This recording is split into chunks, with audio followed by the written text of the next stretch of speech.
Bismillahirrahmanirrahim. Assalamualaikum warahmatullahi wabarakatuh. Baik, kita tuan-puan, kita mulakan terlebih dahulu dengan membaca Ummul Kitab Al-Fatihah. Bismillahirrahmanirrahim. Alhamdulillahirabbil alamin. Iyyaka na'budu wa iyyaka nasta'in. Ghairil maghdubi.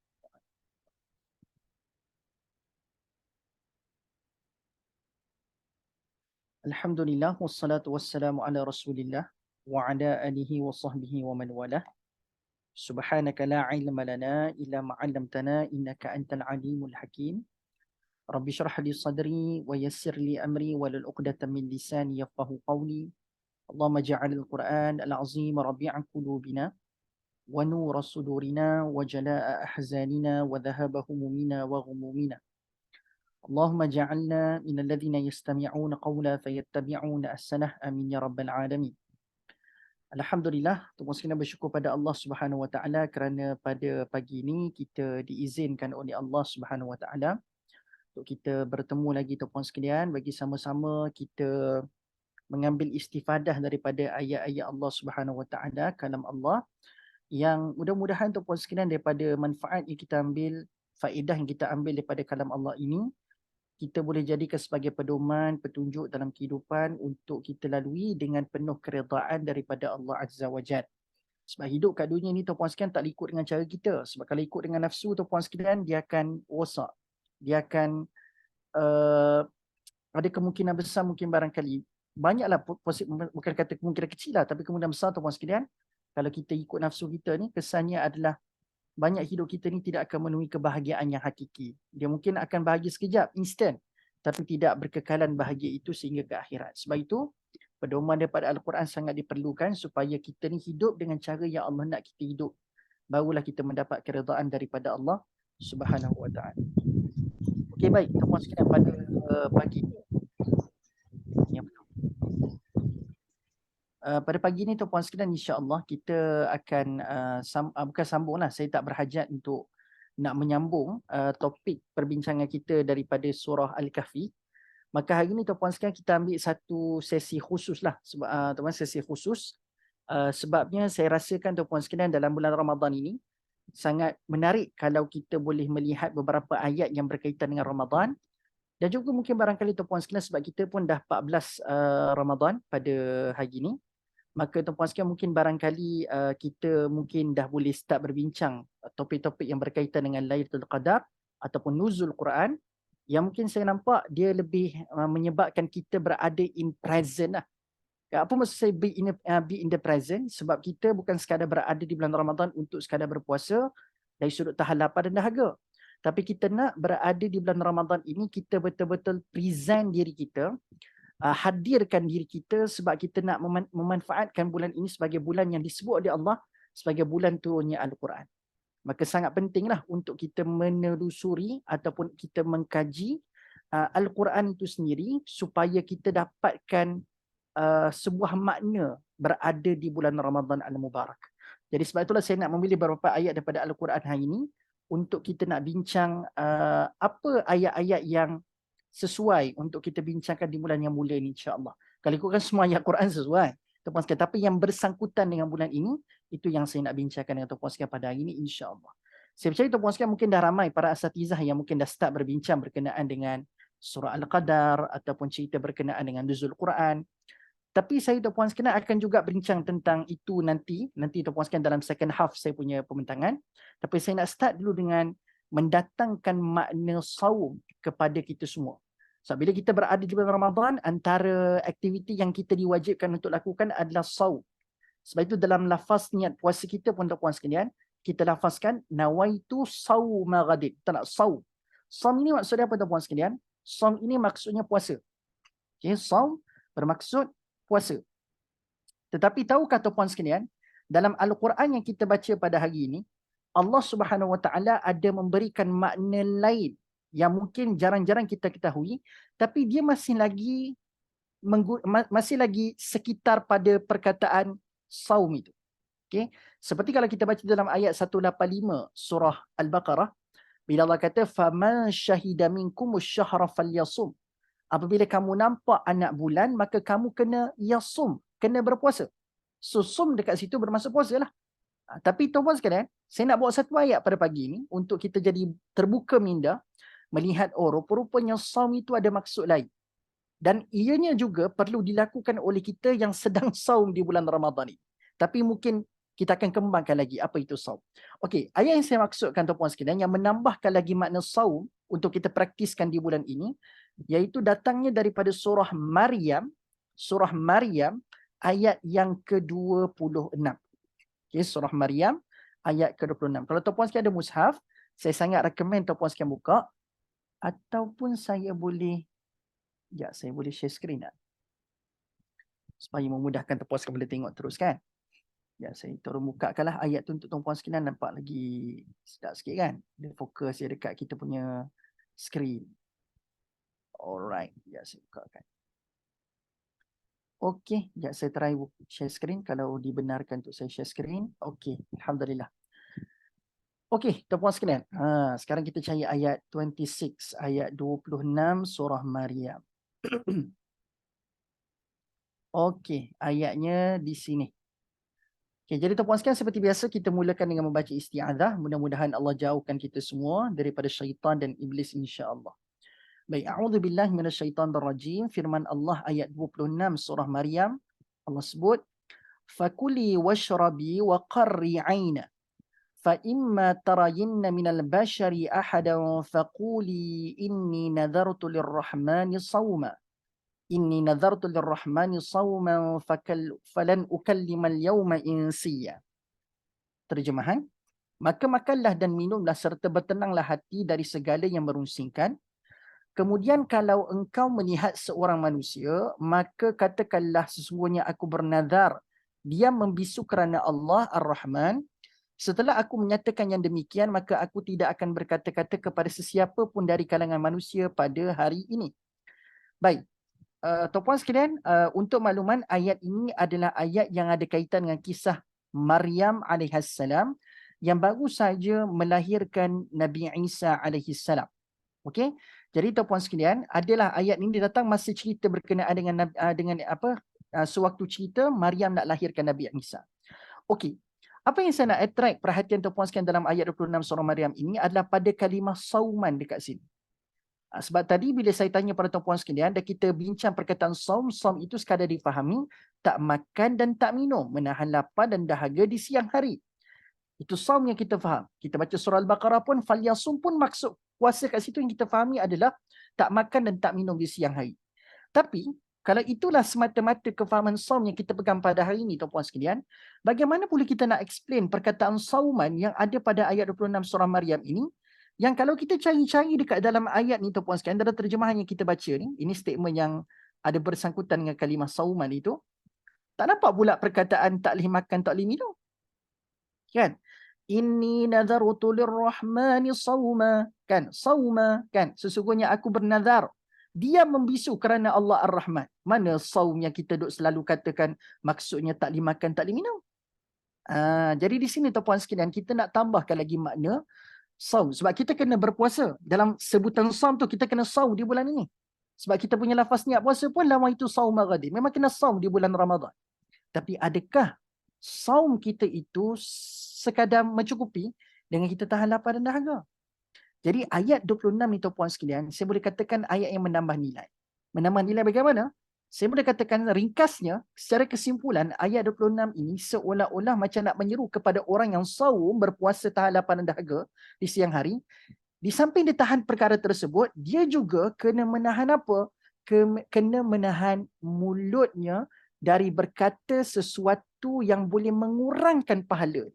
Sebelah balik kesimpulan ayat 26 ni. Ayat 26 ni seolah-olah nak suruh orang-orang yang saum di bulan Ramadan, dia bukan sekadar kena tahan lapar dan dahaga, tapi dia juga kena tahan mulut dia daripada mengeluarkan perkataan-perkataan yang boleh mengurangkan pahala. Sebab seperti yang kita baca dalam ayat 26 surah Maryam ini, sauman dekat sini bermaksud diam membisu. Diam membisu. Tapi tidaklah bermaksud diam membisu itu tak cakap langsung. Tapi yang dimaksudkan diam membisu dekat sini adalah kalau boleh, elakkan perkataan-perkataan yang boleh mengurangkan pahala.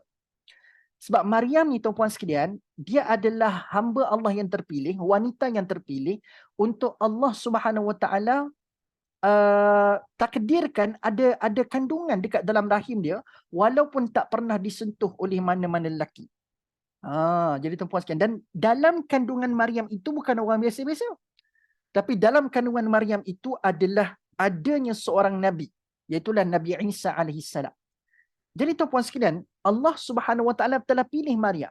Dan bila Maryam sedang mengalami keadaan sebegitu, maka pastinya sekiranya Maryam redha, maka Allah Subhanahu Wa Taala akan memberikan pahala yang banyak kepada Maryam yang redha dengan keadaannya mengandung walaupun tidak disentuh oleh mana-mana lelaki.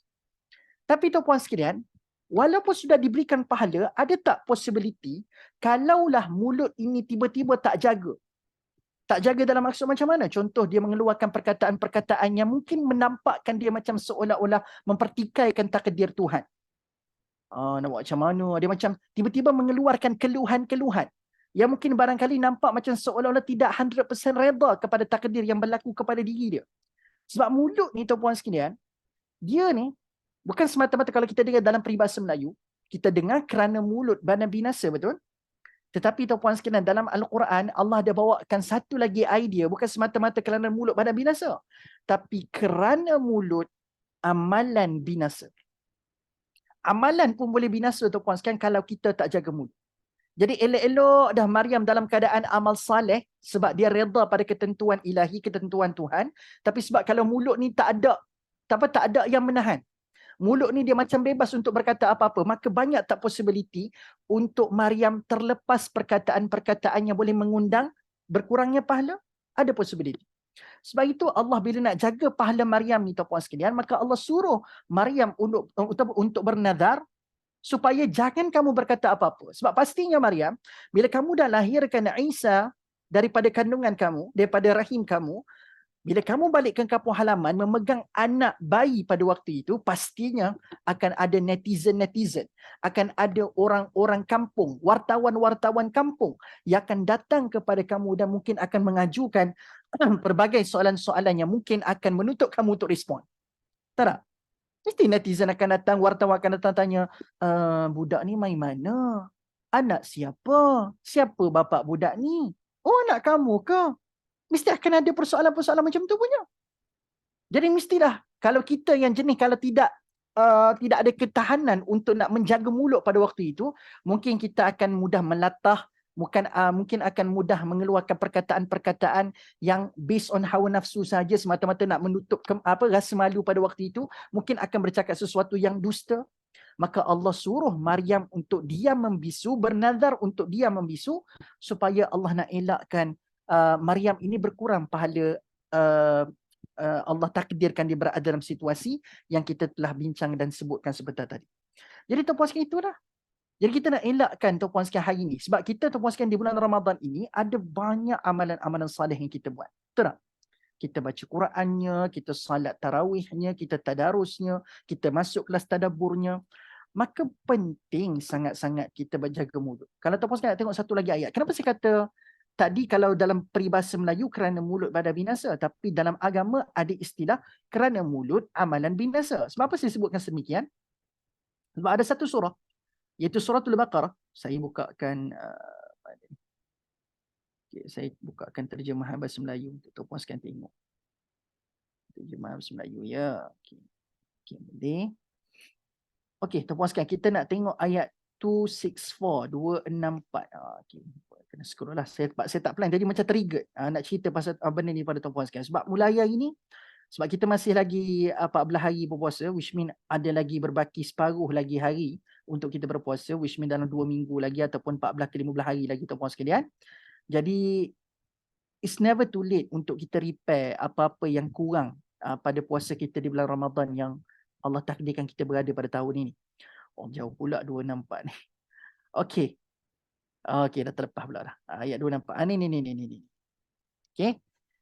Okay, sebelum tu, saya bawa tuan-puan sekalian dua ayat 261. Dua ayat 261 ni tuan-puan sekalian familiar. Sebab dalam ayat 261 surah Al-Baqarah ni, Allah cerita berkenaan dengan apa ganjaran yang Allah akan berikan kepada orang-orang yang berinfak. Ini cerita bab amal soleh lah. Infak ni kan parts of amal soleh.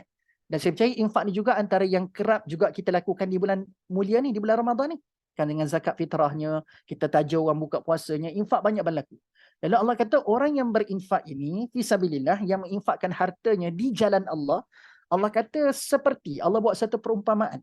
Kamathali habbatin ambatat sab'a sanabila fi kulli sumbulatin mi'atu habbah. Okay, apa benda ni? Allah kata samalah seperti sebiji benih yang tumbuh menerbitkan 7 tangkai. Kan? Tiap-tiap tangkai itu pula mengandungi 100 biji. Jadi Allah nak bagi tahu, mudah ceritanya, orang yang berinfak fisabilillah ini, Allah kata Allah akan gandakan rezeki dia. Allah akan gandakan rezekinya. Tuan-puan sekalian, janganlah pula bila baca ayat ni kita duk jadi macam follow 100%-nya. Dah Allah kata 7 Ustaz. Maksudnya kalau saya sedekah RM1, kali dengan 7, so saya akan dapat RM7. Dan Allah pula kata setiap satu tangkai itu ada mi'atu habbah, ada pula 100 biji. Kan? Ada 100 biji kat setiap tangkai itu. Maka kalau 7 tadi kalikan pula dengan 100, maka kalau saya sedekah RM1, kurang-kurang saya akan dapat 700. Jangan gitu. Jangan tuan-puan sekalian faham nombor yang Allah guna dekat dalam ayat ni adalah memberikan exactly macam tu. Takut ada orang duk tunggu dia bagi RM1 dekat tabung masjid semalam, dia tunggu bila nak dapat 700. Tidak. Tuan-puan sekalian, ini contoh. Angka-angka yang Allah sebutkan dekat sini, kata para ulama, nak bagi tahu adanya gandaan itu. Tapi gandaan itu adalah pada pengetahuannya Allah, bukan dalam pengetahuan kita. Pastinya ada gandaan, tapi dalam congaknya Allah, bukan congaknya kita. Tapi Allah bagi jaminan berdasarkan nombor-nombor yang disebutkan dalam ayat ini, gandaan yang Allah akan berikan itu adalah gandaan yang banyak. Tapi banyak ikut definisi Allah lah, bukan banyak ikut definisi kita. Kan? So itu jaminan. Allah akan gandakan dengan sebanyak-banyaknya. Dia macam ni lah tuan-puan sekalian. Kalau kita nak faham nombor, tidak semestinya kena faham nombor tu. Bukan semestinya kita tahu bila Allah sebut 7 tu bukan semata-mata 7 Allah boleh bagi. Dia macam banyak lagi. Niat bagi faham macam begini. Kalau tuan-puan sekalian pernah beli buku resipi, kan, kalau tuan-puan sekalian suka beli buku resipi dekat kedai-kedai majalah tu, kan ada satu buku resipi tu nama dia 1001 Rasa. Kan, pernah tuan-puan sekalian tengok tak ada satu buku resipi, dia buku tu nama dia, buku resipi tu 1001 Rasa. Mungkin kau ibu ni mungkin dia tahulah buku-buku ni, kan. Jadi 1001 Rasa. Walaupun tajuk buku tu tulis 1001 Rasa, tapi tuan-puan sekalian cuba buka buku tu. Betul ke dekat dalam buku tu ada 1001 rasa? Tak juga kan? Mungkin dalam tu dia ada kongsi dalam 20 resipi. Kalau kita kira lah rasa-rasa yang ada tu tak sampai 1001 pun. Kan? Jadi 1001 dekat situ nak bagi tahu betapa richnya, betapa banyaknya Allah boleh bagi. Macam tu. 1001 tu macam ni lah. Kalau tadi dalam buku tu, betapa banyaknya rasa-rasa yang meriah, rasa-rasa yang sedap ada dekat dalam buku tu. Walaupun tidaklah menepati 1001, tapi nak bagi tahu betapa richnya, banyaknya rasa dekat dalam buku tu. Begitulah juga dengan Allah. Bila Allah kata 7, setiap satu tu ada 100. Bukanlah Allah kata bukanlah kata 1 kalikan dengan 7, kalikan dengan 100. Tidak gitu. Allah boleh bagi lebih lagi. Kan? Cuma nak bagi tu ibarat macam 1001 rasa tadi. Boleh faham setakat ni? Boleh? Okey. Jadi tuan-puan sekalian, ayat 261, Allah ada cerita pasal fadilat dan Allah bagi tahu tawaran kepada orang-orang yang berinfak fisabilillah ini, Allah akan gandakan. Tapi, so maksudnya Allah nak bagi ganjaran lah. So selagi mana dia dia dinilai mendapat pahala insya-Allah, maka ada ganjaran Allah akan berikan kepada dia. Tapi ayat-ayat selepas itu Allah Subhanahu Wa Taala minta kita beware. Minta kita jaga-jaga. Khususnya bila kamu dah berinfak, yang kamu kena jaga bukannya saving kamu untuk masa akan datang, bukan semata-mata tu. Tapi lepas kamu berinfak, kamu kena jaga satu perkara wahai manusia, namanya mulut. Lepas infak ni tuan-puan sekalian, cuba tengok ayat lepas tu Allah sebut tentang penjagaan mulut.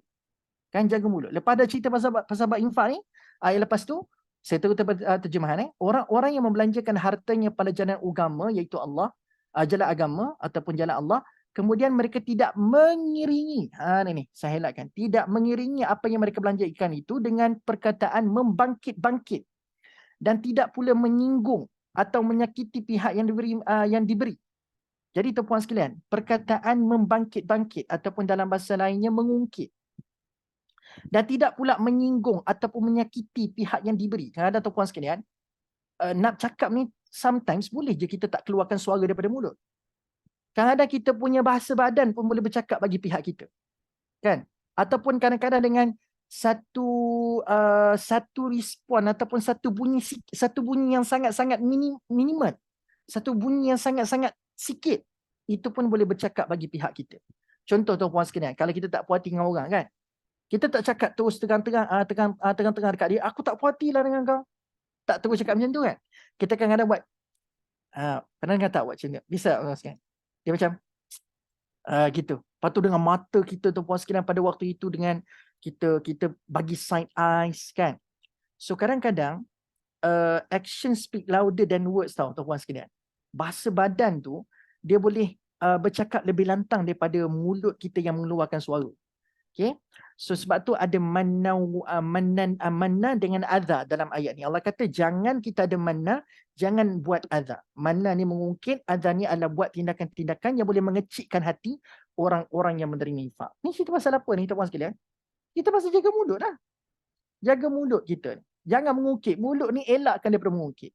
Kenapa saya katakan amalan kerana mulut amalan binasa? Sebab ayat 264 surah Al-Baqarah Allah bagi tahu dah. Ya ayyuhallazina amanu, wahai orang-orang yang beriman, la tubtilu sadaqatikum bil manni wal adha. Wahai orang-orang yang beriman, jangan kamu rosakkan pahala amal sedekah kamu dengan membangkit-bangkit dan membuat kelakuan yang menyakiti. So maksudnya Allah bagi tahu, tak elok-elok kita nak dapat gandaan 1 biji benih keluar 7 tangkai, lepas tu dapat pula 100 setiap satu daripada tangkai tersebut. Maksudnya ada gandaan rezeki. Elok-elok kita nak pergi ke situ, tapi lepas kita infak tiba-tiba tuan-puan sekalian kita duk mengungkit.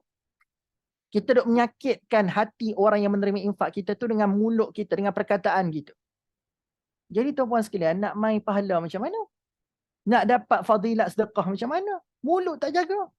Sebab Allah kata bila mulut tak jaga ni amalan binasa lah. Sebab boleh jadi tubtil. Boleh terbatal sedekah kita. Sebab Allah kata jangan batalkan sedekah kamu. Jangan sia-siakan sedekah kamu ni. Dengan mulut yang tak ada insurans. Dengan mulut yang tak pandai nak jaga. So dah faham dah kenapa tak di surah Maryam Allah sebut perkataan sauman tapi tidak bermaksud tahan lapar dan dahaga di siang hari. Tapi sauman itu maksudnya jaga mulut. Sebab orang yang berpuasa di bulan Ramadan tuan-puan sekalian, sebab kita pun sedang melakukan saum, fahamlah kita bukan semata-mata kekuatan kita tidak pergi menjamah makanan di siang hari dan tak minum air di siang hari. Tapi kita punya kekuatan menjaga mulut daripada bercakap sesuatu yang sia-sia. Yang mengundang untuk kita berkurang pahala. Sayang tuan-puan sekalian sebab kita di bulan Ramadan ni bila kita berpuasa, puasa tu sendiri adalah amalan yang Allah sendiri sebut, Allah sendiri sebut yang pahala puasa ni Allah kata aku akan evaluate dan bagi markah sendiri kepada hamba-hamba aku. Ada sesetengah amalan itu puan sekalian, Allah menggunakan pengantaraan malaikat, walaupun kalau malaikat tak report pun Allah tahu dah. Tapi ada ketika-ketika bila bab nak dapatkan detail tentang apa yang dilakukan oleh manusia, ada sometimes Allah gunakan, ada beberapa amalan Allah gunakan pengantaraan malaikat.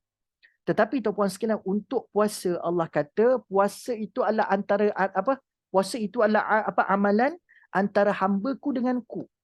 Maksudnya Allah kata Allah sendiri akan tengok puasa hamba-hamba dia dan Allah sendiri tuan-puan sekalian yang akan memberikan markah kepada puasa hamba-hamba dia without any mediator. Tanpa ada sebarang orang tengah. Sebab bayangkan tuan-puan sekalian, patutnya bila kita dapat attention macam ni, patutnya kita gunakan attention yang keemasan sebegini ni untuk kita nak dapatkan pahala yang sebanyak-banyaknya di sisi Allah.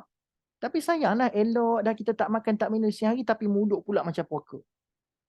Mulut pula tak ada insurans. Pergi kutuk orang sana, pergi kutuk orang sini. Lepas tu kita pula mulut tuan-puan sekalian. Contohlah saya bagi tahu realiti. Saya bagi tahu minta maaf tuan-puan sekalian. Saya tak berhajat, tak berhasrat pun nak sentuh ataupun nak tegur, nak bagi tahu tuan-puan sekalian macam tidak. Tapi saya harapkan tuan-puan sekalian tak buatlah benda-benda gini tuan-puan sekalian. Tapi tuan-puan sekalian bila tuan-puan sekalian tengok dekat masjid surau kita, tuan-puan sekalian terdekat dengan rumah kita ni, berapa banyak tuan-puan sekalian isu peperangan mulut berlaku di surau dengan masjid pada hari ini. Saya harapkan dekat surau tuan-puan sekalian tak berlaku lah. Kan? Contoh tuan-puan sekalian, apabila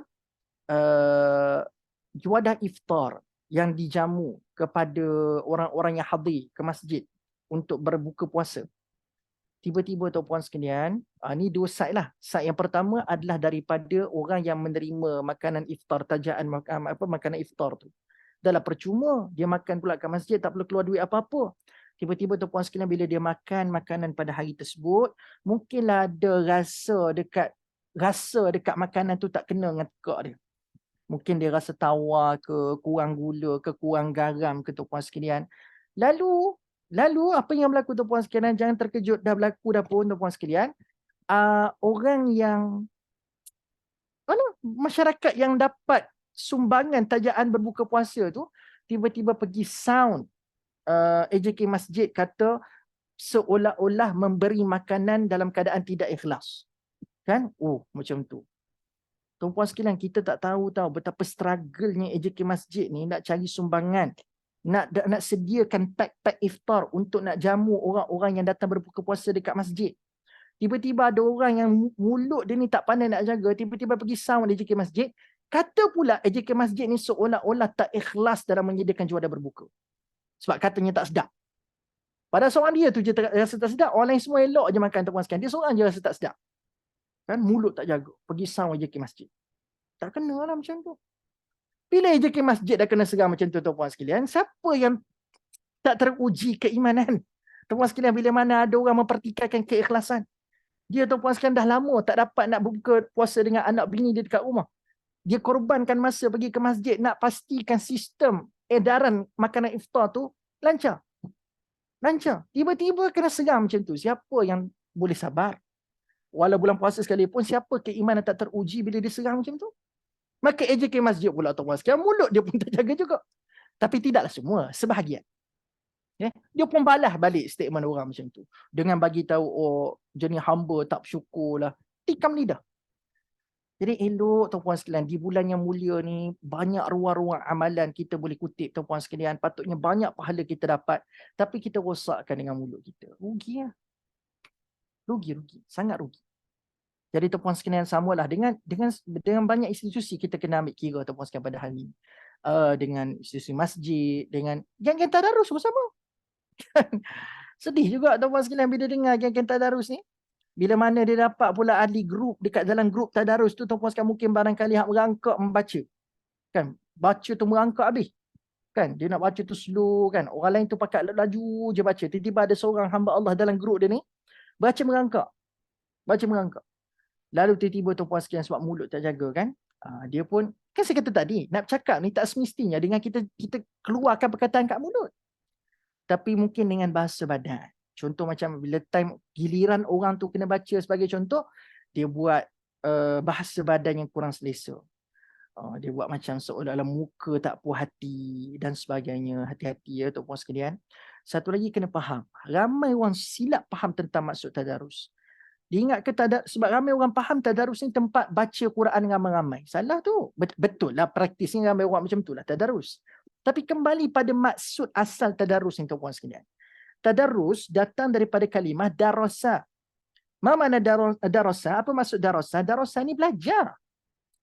Jadi dalam sesi tadarus itu, kita kena hidupkan suasana belajar. Jadi bila kita faham konsep tadarus itu adalah belajar, darasa itu maksudnya belajar, fahamlah kita kalau ada orang baca merangkak dan ada orang tegurkan kesilapan bacaan, ada orang nak bantu dia, ajarkan dia apa hukum tajwid yang betul, itulah tadarus. Jangan kita tak puas hati bila mana ada orang sangkut lama, patut ada orang nak kena tegur setiap masa. Kita pula tak puas hati. Tadarus bukan tempat untuk kita speed up, baca laju-laju. Bukan. Tadarus adalah tempat kita bertenang, mengamati proses belajar. Tadarus, dia macam ada satu konsep saling belajar di antara satu sama lain. Aku baca, kau tegur. Kalau kau ada terlepas apa-apa hukum tajwid, kau bagi tahu. Nampak tak? Bukannya masing-masing nak, kau kena semua kena dalam grup ni, kena baca sempurna. Kalau boleh jangan ada orang tegur langsung. Tak jadilah macam tu. Lari konsep asal tadarus tu. Okey, boleh. Dan terakhir tuan-puan sekalian. Bukan terakhir tu maksudnya nak habis dah. Kita lagi 30 minit. Okey, saya nak tutup cerita berkenaan dengan bab jaga mulut ni. Bab jaga mulut ni tuan-puan sekalian, saya nak habiskan cerita saya dengan ada dua orang Nabi dalam Al-Quran. So tadi kita ambil model daripada Maryam yang disebutkan perkataan sauman, kena puasa kan. Tapi dalam maksud tak boleh cakap perkara yang boleh menghilangkan ataupun yang boleh mengurangkan pahala. Tetapi tuan-puan sekalian, sama juga pada dua orang Nabi yang saya nampak dalam Al-Quran juga macam ada idea dan ada gambaran Allah bagi tahu mereka ini juga sangat menjaga mulut. Semua Nabi pastinya menjaga mulut, tapi dua ikon dalam Al-Quran ini sewajarnya kita contohi bila kita berhasrat dan tekad untuk nak jaga mulut. Nabi yang pertama saya maksudkan adalah Nabi Yusuf alaihissalam. Kalau tuan-puan sekalian tengok dalam Al-Quran, bila tuan-puan sekalian baca surah Yusuf, kita akan jumpa dialog Yusuf kali pertama dalam surah Yusuf. Nama surah tu pun nama dia sendiri, tuan-puan sekalian. Dialog kali pertama muncul daripada Yusuf adalah pada ayat keempat, iaitu masa Nabi Yusuf alaihissalam bercerita pasal mimpi dia kepada ayahandanya Nabi Yaqub alaihissalam. Inni ra'aitu ahada asyara kaukaban wasyamsa wal qamar ra'aituhum li sajidin, kan? Itu kali pertama kita dengar dialog daripada Nabi Yusuf. Dan tuan-puan sekalian, bila kita dah dengar kali pertama, oh ni kan surah Yusuf. Oh kali pertama ada dialog Yusuf dekat ayat keempat. Oh mesti ayat-ayat lepas ini, ayat 5, ayat 6, ayat 7 ni mesti banyak dialog Yusufnya. Sebab surah Yusuf kan, surah dia kan, mesti banyak dialog dia. Tuan-puan sekalian, tahukah kita dialog seterusnya yang akan kita dengar daripada Yusuf dalam surah Yusuf, tuan-puan sekalian, adalah pada ayat yang ke-24 ke-26 macam tu. Babak di mana dia digoda oleh Imratul Aziz. Kan masa bila Imratul Aziz panggil dia, hai talak, mari kemari wahai Yusuf. Qala, masa tu Yusuf kembali berdialog. 20 lebih ayat 20 lebih baru kita jumpa dialog seterusnya daripada Nabi Yusuf. Pada waktu bila? Masih digoda oleh Imratul Aziz. Bila Zulaikha kata, marilah sini. Dia nak goda kan, nak suruh Yusuf datang ke dia. Lalu Yusuf pun respon, qala ma'adallah. Yusuf pun berkata, aku berlindung dengan Allah Azza wa Jan. Dia berlindung dengan Allah. Kan? Jadi tuan-puan sekalian, oh lama pula dialog Yusuf didiamkan dalam surah dia sendiri. Kan surah Yusuf.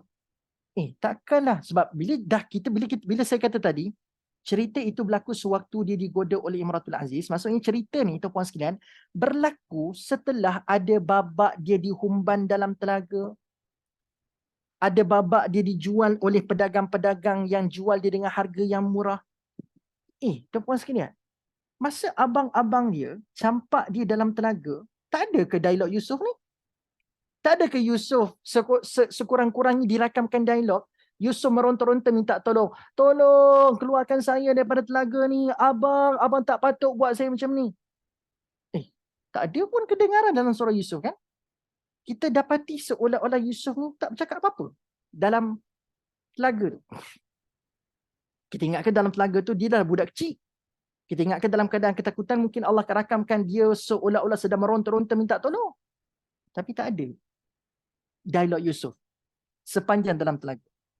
Dan tak ada juga dialog Yusuf yang kita dengar sewaktu ada pedagang kutip dia dan bukan bertanya tentang bukannya pedagang tu boleh jumpa Yusuf dalam telaga.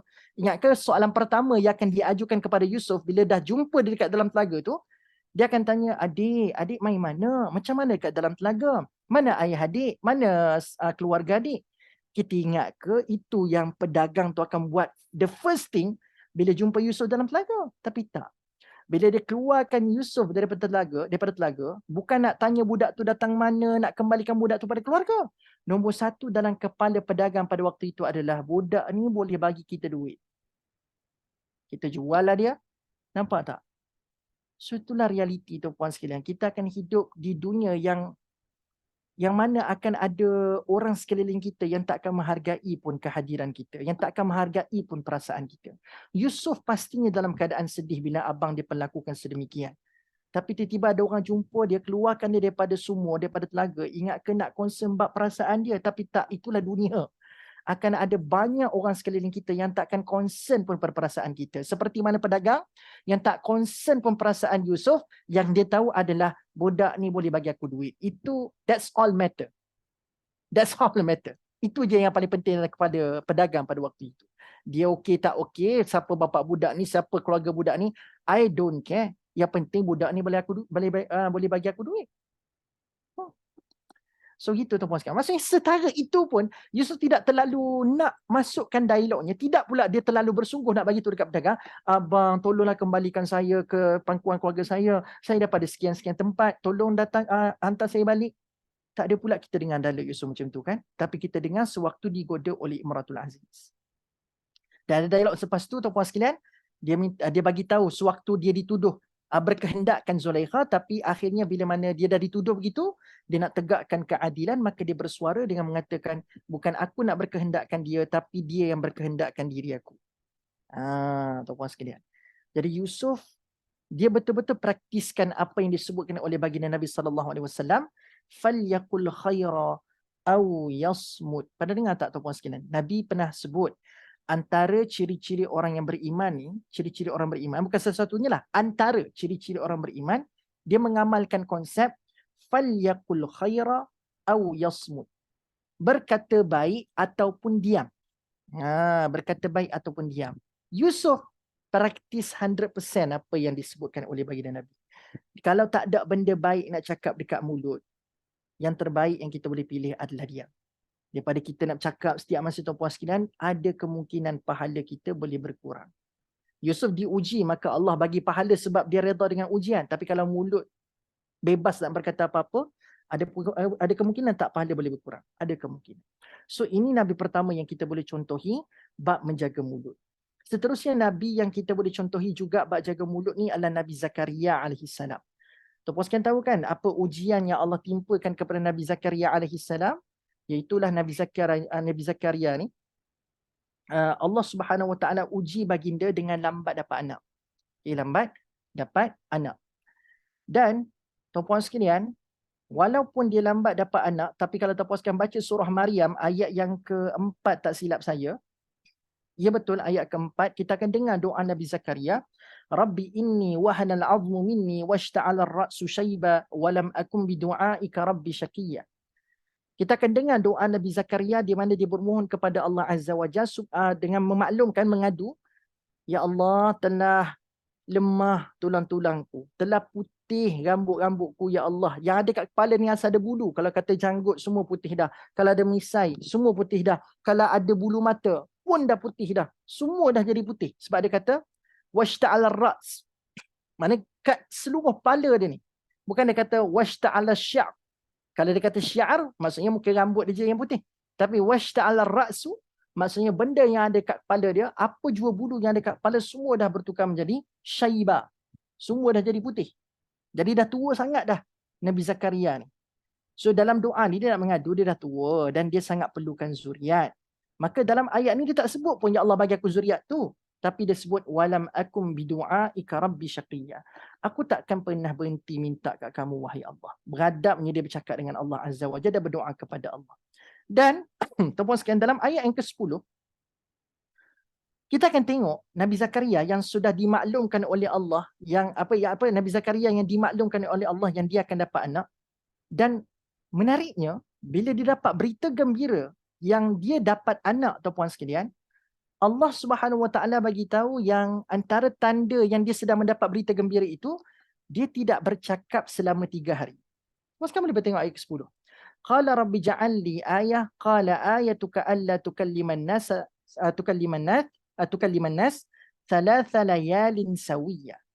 So Allah bagi tahu dekat Nabi Zakaria, tanda kamu dapat anak. So bila Allah bagi tahu yang dia dikhabarkan adanya Yahya. Kan dalam ayat sebelum tu Allah dah bagi tahu yang Nabi Zakaria ni akan dapat anak namanya Yahya. Lalu tuan-puan sekalian, Nabi Zakaria nak tahulah apa tanda yang aku boleh nampak yang isteri aku ni mengandung, wahai Allah. Maka Allah pun kata Nabi Zakaria minta pada Allah, yang saya sebut tadi kan. Dia minta pada Allah, tunjukkan tanda kalau isteri aku mengandung. Maka Allah pun berfirman balik, jawab balik pada permintaan Nabi Zakaria nakkan tanda. So Allah pun kata, tandamu itu, tanda yang isteri kamu tu mengandung ialah engkau tidak akan dapat berkata-kata dengan orang ramai selama 3 malam sedang engkau dalam keadaan sihat.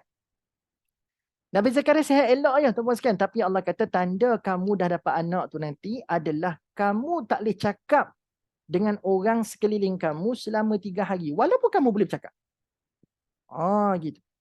Jadi apa hikmah Allah menetapkan keadaan Nabi Zakaria tidak boleh bercakap selama 3 hari setelah mendapat anak tu, setelah dapat tahu berita yang isterinya mengandung. Kenapa?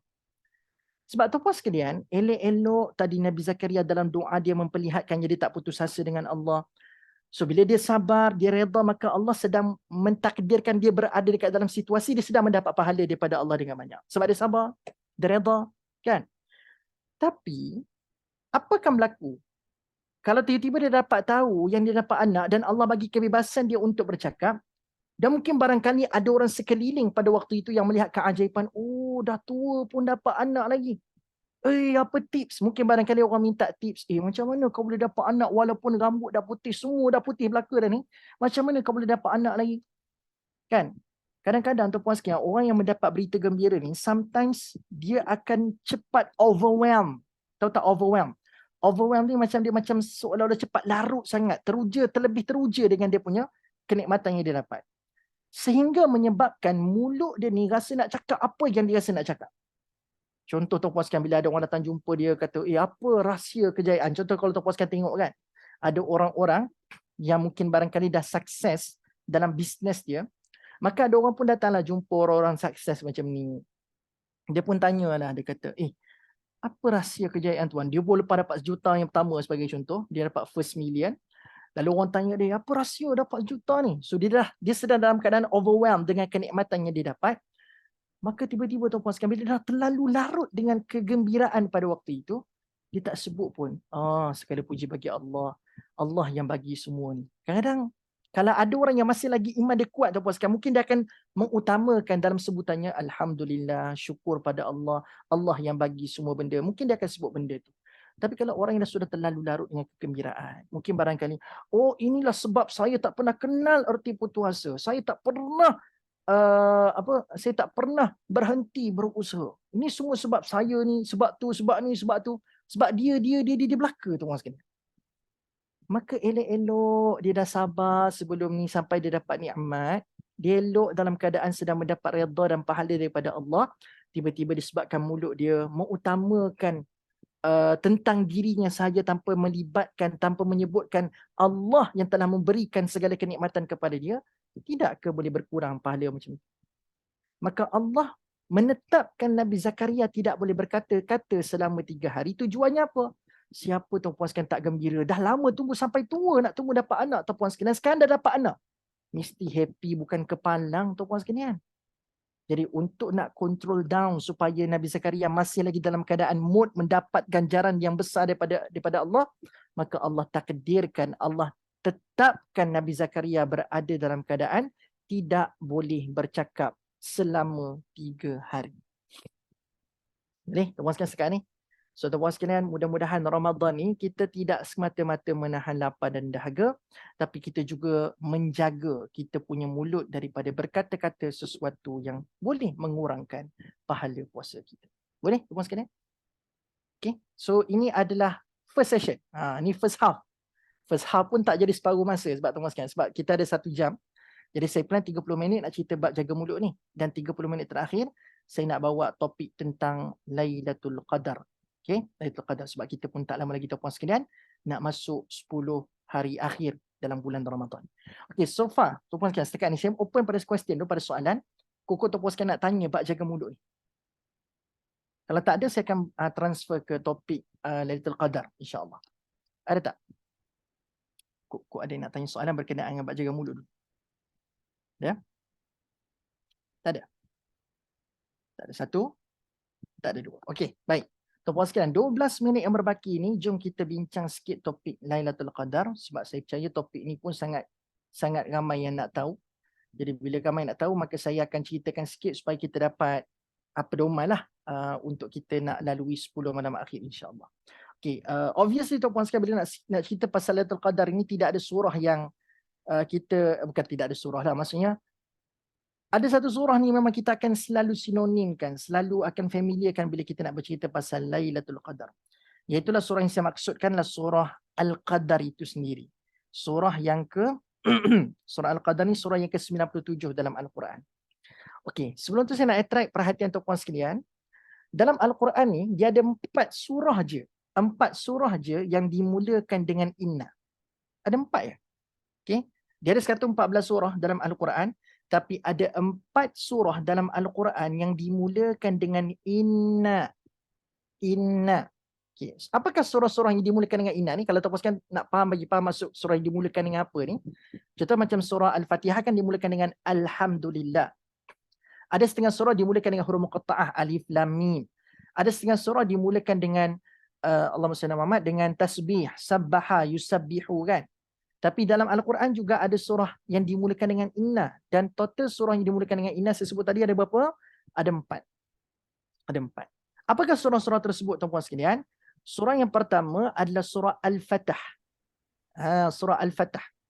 Inna fatahna, kan? Inna fatahna laka fatham mubin. Itu surah yang pertama. Surah inna yang pertama surah Al-Fatah. Surah inna yang kedua adalah surah Nuh. Surah Nuh. Inna arsalna Nuhan ila qaumi. Inna arsalna Nuhan. Inna juga. So inna fatahna, inna arsalna Nuhan. So surah apa tadi? Surah Fatah dimulakan dengan inna, surah Nuh pun dimulakan dengan inna. Seterusnya surah apa tuan-puan sekalian yang ketiga, iaitulah surah Al-Qadar ni. Inna anzalnahu fi lailatul qadar. Inna anzalnahu fi lailatul qadar ni surah inna juga, surah yang ketiga. Dan surah yang terakhir dimulakan dengan inna adalah surah surah favorite kita semua. Tak adalah. Surah Al-Kautsar. Surah Al-Kautsar. Jadi ada 4 surah je yang dimulakan dengan inna tuan-puan sekalian. Dan bila saya tengok keseragaman daripada keempat surah yang dimulakan dengan inna ni, Allah seolah-olah nak mengajarkan kepada kita dan nak menegaskan kepada kita, have faith in Allah. Letakkan keyakinan dan bulatkan keimanan kepada Allah Azza wa Jal. Sebab dalam surah Al-Fatah temanya adalah Allah kata apa pun yang berlaku, yakinlah Allah akan bagi kemenangan kepada orang-orang yang benar.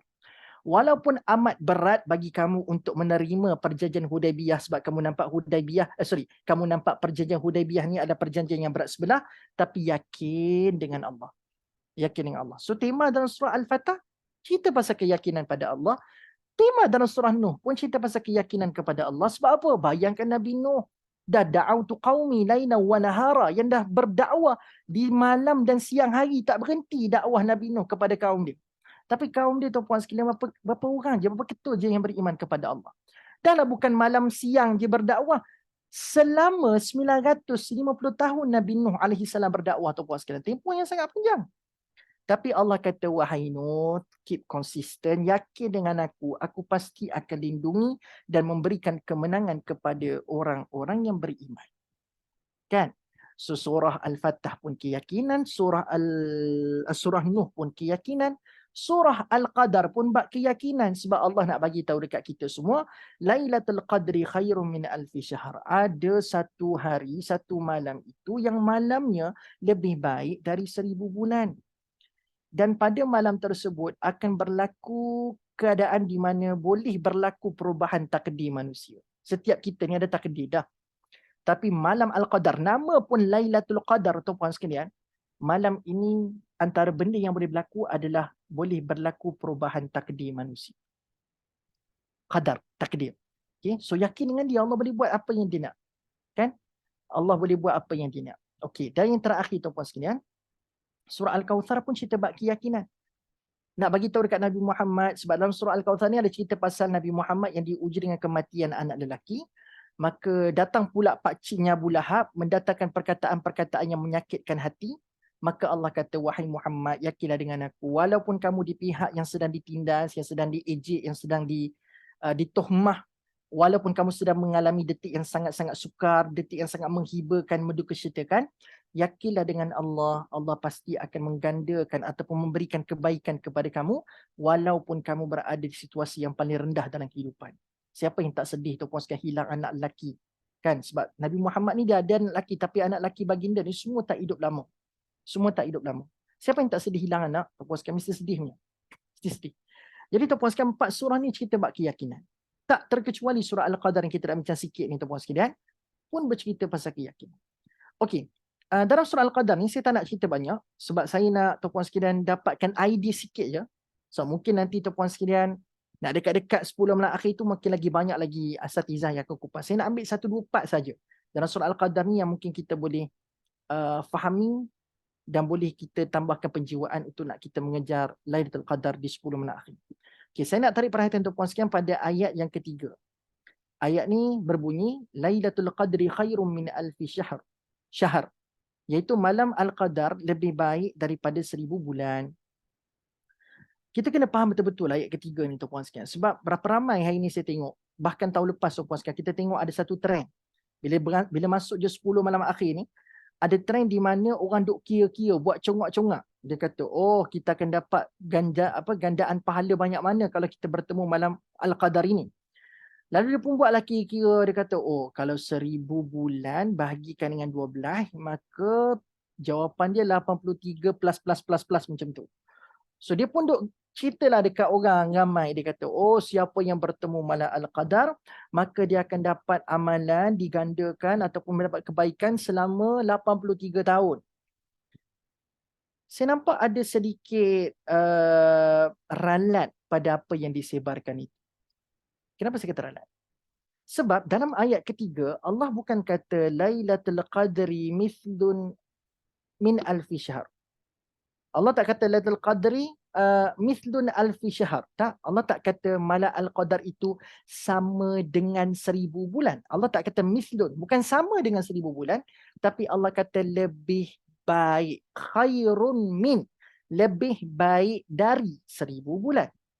So ada beza tak sama dengan 1000 bulan dan lebih baik daripada 1000 bulan? Ada beza. Jadi Allah nak bagi tahu malam Al-Qadar ini lebih baik, bukan sama dengan, lebih baik. Sebab tu saya kata ada ralat sikit pada orang yang sebut siapa yang bertemu malam Al-Qadar kebaikannya bersamaan 83 tahun. Salah tu, ralat tu. Dia tak sama dengan 83 tahun tapi lebih baik daripada 83 tahun. Mana taknya tuan-puan sekalian, sebab umur umat Nabi terdahulu tuan-puan sekalian, umur umat Nabi terdahulu ni umur dia panjang. Bayangkan umur dakwah Nabi Nuh, saya sebut tadi tuan-puan sekalian, umur dakwah Nabi Nuh saja 950 tahun. Itu umur dakwah tau. Itu bukan umur sebenar. Umur dakwah saja dah 950 tahun. Sedangkan umur umat Nabi ni 60-70 je. Jadi for sure bila kita nak compare amalan orang yang beramal saleh selama 60 tahun dengan orang yang beramal saleh selama 950 tahun sebagai contoh, mestilah orang yang 950 tahun punya amalan ni lagi banyak. Mestilah dia lagi untung. Pahala dia besar lagi banyak daripada kita yang umur 60-70. Lalu tuan-puan sekalian, kita pun rasa down, Allah, kesianlah umat Nabi 60-70 tahun je, malah sikit je nak dibandingkan dengan umat terdahulu. Tuan-puan sekalian, kita ada possibility untuk catch up amalan orang-orang terdahulu. Dengan cara macam mana? Bertemu malam Al-Qadar, maka membolehkan kita untuk catch up umur-umur umat Nabi terdahulu punya amalan. Kan? Dah setiap tahun bertemu dengan satu malam yang boleh memberikan kebaikan lebih baik daripada 1000 bulan ataupun lebih baik daripada 83 tahun. Kena ingat tahu, khairun min alfi syahr, dia tidak ada limit. So Allah berkuasa untuk nak bagi 1001 bulan punya fadilat, which means the minimal, sebab bila kata lebih baik, dia tak boleh start kira daripada 1000.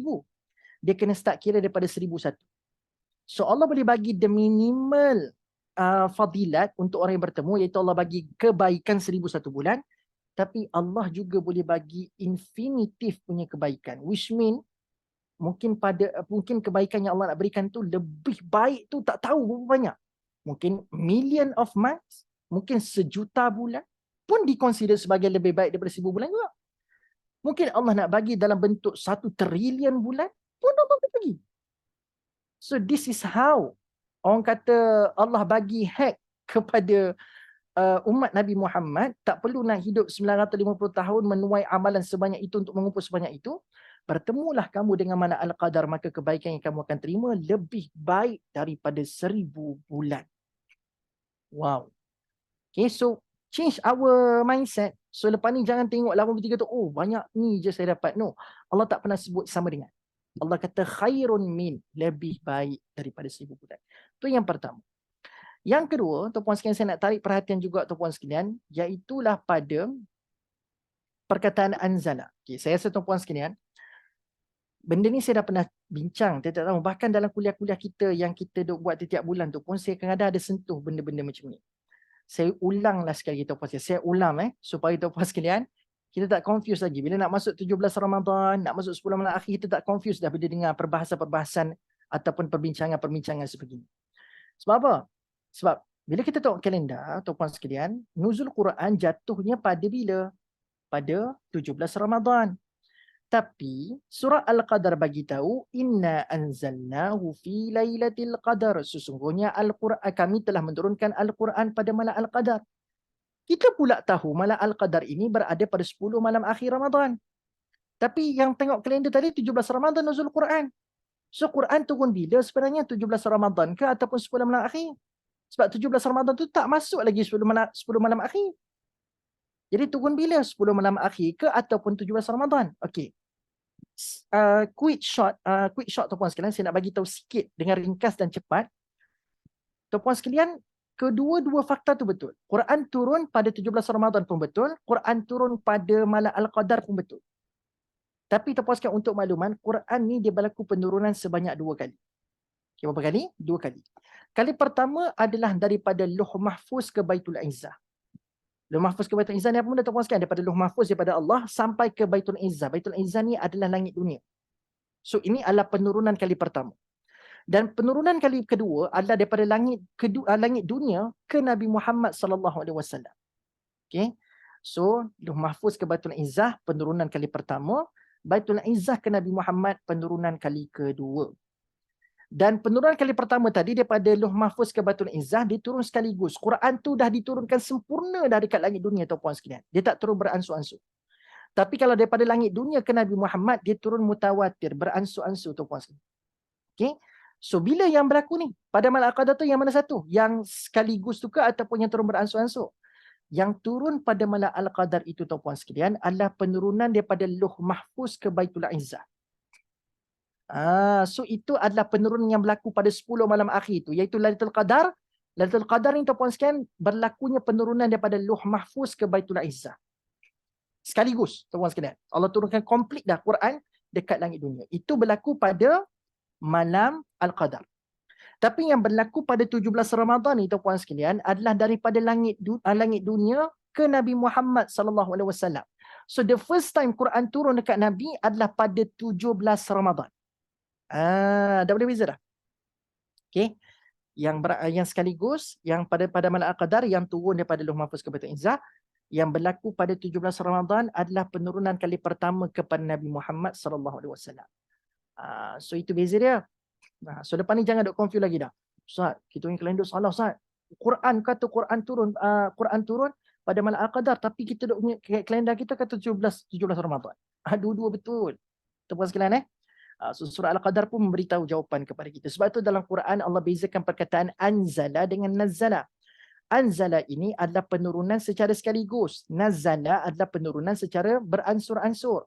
So bila Allah kata anzala dalam surah Al-Qadar ini, fahamlah kita yang turun pada malam Al-Qadar itu adalah penurunan yang sekaligus yang merujuk kepada Lauh Mahfuz ke Baitul Izzah. Adapun 17 Ramadan yang turun kali pertama kepada Nabi Muhammad sallallahu alaihi wasallam secara beransur-ansur. Boleh semua? Okey, saya rasa cukup sekadar tu. Hari ni banyak benda kita belajar. Saya rasa macam saya pun tak berhenti cakap tadi. Dia macam je habis. Tak tahu sejam lah. Kan? Tahu-tahu dah sejam dah. So, Fudi tuan-puan sekalian, dapat rangka tak? Ke laju sangat? Ya. Ustaz, nak faham. Just now katakan Al-Quran turun sekaligus pada malam Lailatul Qadar. So, kalau malam Lailatul Qadar kan 10 malam terakhir. Dan selepas tu yang turun kepada Nabi adalah pada nuzul Quran. So, is it pada tahun yang lain? Maksudnya in terms of sebab kan kalau ikut sequence malam Lailatul Qadar adalah 10 malam bulan Ramadan. So kalau adakah bermaksud yang sekaligus Allah bagi tu adalah pada tahun yang sebelum tu and then lepas tu baru tahun kemudian baru pada 17 Ramadan. Okay, obviously untuk makluman surah Al-Qadar ini kalau kita tengok dalam Al-Quran Allah turunkan pada, tengok surah Al-Qadar, surah yang ke-97 pada tahun yang kedua kenabian. Maksudnya surah Al-Qadar ni Dia maklumkan bagi tahu tentang turunnya Al-Quran pada Malam Al-Qadar ni masa tahun yang kedua. Tapi tidaklah bermaksud tahun kedua tu baru turun Quran komplit sekaligus. Tidak. Dia tidak berlaku. Kita tak boleh nak kata tahun yang sama ke tidak, Allah Alam. Cumanya tuan-puan sekalian, sebelum Nabi dapat wahyu tu, which mean kita boleh katakan sebelum Nabi dapat wahyu yang pertama dekat Gua Hira tu, Quran dah ada dah dekat Baitul Izzat. Sempurna dah. Sama ada tahun yang sama ke saya tak sempat nak kaji, puan yang bertanya. Tapi kita boleh pastikan yang sebelum wahyu turun kat Nabi Muhammad tu, sebelum tu dah berlaku dah Malam Al-Qadar. Yang turun yang sekaligus dekat Baitul Izzat tu dah berlaku dah. Sebab sempurna dah dekat langit dunia. Sempurna dah Quran. Sebab tu kita kata ajaibnya Allah menurunkan Quran ni. Sebab walaupun Nabi tak lalu lagi episod kehidupan sebagai Rasul, tetapi setiap apa yang dalam Quran tu macam seolah-olah respon pada kehidupan Nabi. Macam Allah dah tahu dah apa yang berlaku in the future dan apakah benda yang paling sesuai untuk nak diberikan kepada Nabi Muhammad pada keadaan-keadaan tertentu sewaktu Nabi Muhammad menyampaikan dakwah sebagai Rasul. Jadi tahun yang sama ke ataupun tahun sebelumnya, wallahu alam, saya tak sempat nak tengok.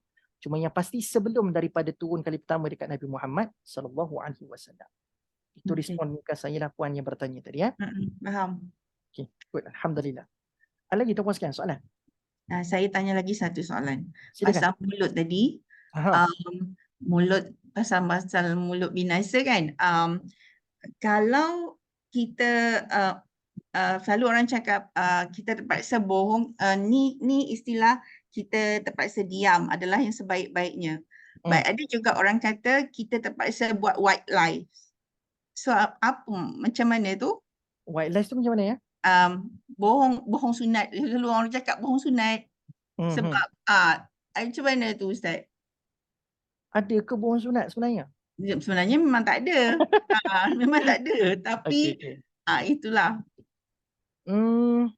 Hakikatnya berbohong tidak pernah ada yang dihalalkan. Yang setakat ni yang ada yang halalnya adalah hilah saja. Hilah ada, tapi bohong memang tak pernah ada yang menghalalkan pembohongan. Hilah wujud. Namanya tauriyah. Tauriyah dalam bahasa Arab. Hilah ni dalam bahasa Arab namanya tauriyah. Berhilah. Sebab Nabi pun pernah menggunakan hilah. Tapi Nabi tak berdusta. Sama lah macam Nabi Yusuf. Bila dia yang letakkan kantung dekat dalam beg Nabi Yusuf AS tu. Dalam beg Bunyamin. Iaitu adik kandung dia. Kan masa tu kan tuan-puan sekalian, kita boleh kata, Yusuf berbohong ke? Tak, Yusuf berhilah. Berhilah dibenarkan. Sebab berhilah tidak berbohong. Kan, bila tidak bohong. So bagi saya adakah dibenarkan, adakah termasuk berbohong sekali? Maka termasuk. Bohong tak kira lah bohong apa yang kita nisbahkan pada ini, selagi mana dia tidak berhilah, maka sebolehnya kita elakkan dah tuan sekalian. Sama juga. Walaupun tapi untuk menjaga perasaan or whatever lah reason it is. Okey, faham. Baik diam je puan. Baik diam. Itu kita pilih diam je. Daripada kita nak cakap sesuatu yang kita sendiri pun tak mengakui kebenaran dia 100%, baik kita diam je. Kan? Tuan-puan sekalian dah faham tahu, topik tadi tu bukan bermaksud saya nak minta tuan-puan sekalian 100% setiap masa diam. Sebab saya dah cerita bab Nabi Yusuf tadi kan. Nabi Yusuf akhirnya bersuara juga. Waktu bila? Sewaktu dia sedang dizalimi. Jangan pula kita tengok kezaliman depan mata. Ustaz Syamil kata diam, bulan Ramadan ni diam. Diam je. Tuan-puan sekalian contoh. Tak boleh lah. Contoh isu kalimah Allah tuan-puan sekalian baru ni yang ada dekat tempat yang sangat hina, di Stokin. Takkan kita nak kata Ustaz Syamil kata dalam kuliah Ramadan ni tu, dia kata kita kena diam. Jangan cakap apa-apa. Kan? Tak boleh lah. So, Yusuf pun bagi tahu sewaktu keadaan sedang berlakunya kezaliman, diam bukan lagi pilihan. Dia kena bersuara. Kalau ada berlaku benda-benda yang boleh aku redha, mungkin sekadar aku kena hujan tu atas diri aku saja, tak apa. Tapi bila nama Allah disentuh, kezaliman sedang berlaku, maka dia tak boleh berdiam diri. So, bercakap bila perlu. Bercakap bila kita ada rasa keperluan. Jangan kita bercakap sewenang-wenangnya. Hari ni tuan-puan sekalian, yang jadi masalah, yang mengurang kepala lah, kita rasa macam kita nak cakap setiap masa. Setiap masa nak bercakap. Orang tanya benda-benda tak penting pun kita nak cakap juga. Semua benda kita nak cakap. Semua benda kita nak ulas. Tu yang jadi banyak pahala berkurang. Okay? So bagi saya puan yang bertanya tadi, adakah termasuk kita kena berbohong dan sebagainya? Bagi saya kalau tak ada benda, kalau ada cakapan tu kita sendiri pun tak memperakui 100% kebenaran pada apa yang kita katakan, lebih baik kita diam je. Dan lebih baik kita diam. Itu respon ringkas saya lah pada soalan puan yang bertanya tadi. Okey, terima kasih. Okay, baik. Ada lagi ke? Ada lagi? Okey. Tak ada sebab senyap gitu. Okey, kalau tak ada apa-apa, terima kasih banyak tuan-puan sekalian. Mudah-mudahan perkongsian pada hari ini membuka mata kita dan saya harapkan tuan-puan sekalian kita boleh praktiskan sebab it's never too late. So kalau pernah ada perkataan kita sepanjang 14 hari puasa ni kita menyakitkan hati orang, kita minta maaf dengan dia tuan-puan sekalian. Mungkin kita tak sedar. Ada kita rasa macam tak kisah, aku cakap je pun. Jangan gitu kan. So kita kena jaga mulut kita sebab takutlah tuan-puan sekalian bila habis puasa nanti tiba-tiba bila dapat penilaian daripada Allah, Allah kata kita cuma dapat lapar dan dahaga ke. Lapar dan dahaga je tuan-puan sekalian. Sayang lah. Kita puasa letih-letih tapi dapat tu je. Tak dapat pahala-pahala tambahan daripada Allah Azza wa Jalla. Okey, boleh So saya rasa cukup sekadar tu. Tuan-puan sekalian, mungkin ini last kita jumpa sebelum kita berhari raya, maka saya ucapkan tuan-puan sekalian, nak ucap selamat raya macam sebenarnya sebab kita masih lagi di Ramadan, nak kekalkan mood tu. So adalah lebih baik saya sebutkan taqabbalallahu minna wa minkum. So untuk sampai hari ni, sampai 14 Ramadan, mudah-mudahan taqabbalallahu minna wa minkum maksudnya apa? Mudah-mudahan Allah menerima amal saya dan amal kita semua dan mudah-mudahan Allah mengganjari kita semua dengan ganjaran yang sebaik-baiknya di bulan Ramadan yang mulia ini, insya-Allah. Okay, tuan-puan sekalian, terima kasih banyak tuan-puan sekalian. Terima kasih sekali lagi. Saya minta maaf sekali salah silap di pihak saya. Aku qauli hadza wa astaghfirullahal azim li wa lakum. Kita tangguh dengan membaca tasbih kafarah wa suratul asr. Subhanakallahumma wa bihamdika astaghfiruka. Bismillahirrahmanirrahim. Wal 'asri innal insana lafi khusr illa alladhina amanu wa 'amilus shalihat wa tawassaw bil haqq wa tawassaw bis sabr. Ma'assalamah wa lil liqa'. Jumpa lagi semua. Assalamualaikum warahmatullahi wabarakatuh.